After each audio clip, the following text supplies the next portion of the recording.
Iklan lowongan kerja dan karir di Bandara Ngurah Rai yang diposting di laman iklan dan tersebar di media sosial baru-baru ini dinilai diskriminatif. Di dalamnya disebutkan persyaratan diutamakan pekerja non-Hindu. Seharusnya dalam merekrut karyawan tidak ada diskriminasi, apalagi sebuah perusahaan besar sekelas bandara.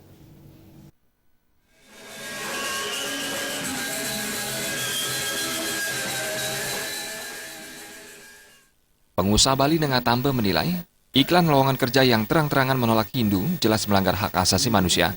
Tambe mengutip UU nomor 13 tahun 2003 pasal 5, di dalamnya menyebutkan setiap tenaga kerja memiliki kesempatan sama tanpa diskriminasi untuk memperoleh pekerjaan. Aparat penegak hukum harus tegas bertindak terhadap perusahaan yang seperti ini. Namun sayangnya, peraturan perundang-undangan ini sepertinya tak dijadikan pijakan dalam menyelesaikan persoalan ketenaga kerjaan.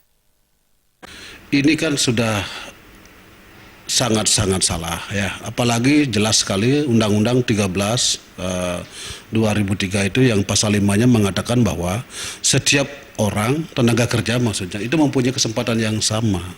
Jadi tidak dibeda-bedakan di sini untuk mendapatkan pekerjaan yang sama, untuk mendapat pekerjaan begitu. Nah, ini undang-undang sudah mengatakan begitu. Janganlah Bali dirusak dengan pikiran-pikiran seperti ini. Gitu ya. Hati-hati, gitu. Hati-hati ini. Undang-undang sudah mengatakan bahwa setiap orang mempunyai kesempatan yang sama untuk mendapat kesempatan bekerja. Itu satu pakai patokan.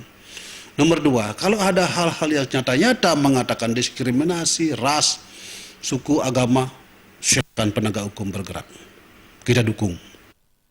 Tambe yang juga Ketua Komisi 3 DPRD Bali menilai tindakan diskriminasi terhadap pelamar kerja mengindikasikan manajemen perusahaan tersebut tidak paham dengan bangsa Indonesia sebagai negara majemuk. Iklan itu juga memperlihatkan manajemen perusahaan seakan mengabaikan masyarakat Hindu di Bali yang merupakan mayoritas Hindu dan tuan rumah di mana perusahaan itu berada. Pihaknya mengingatkan perekrutan karyawan yang mengutamakan non-Hindu akan dapat memicu konflik horizontal dan ketegangan SARA.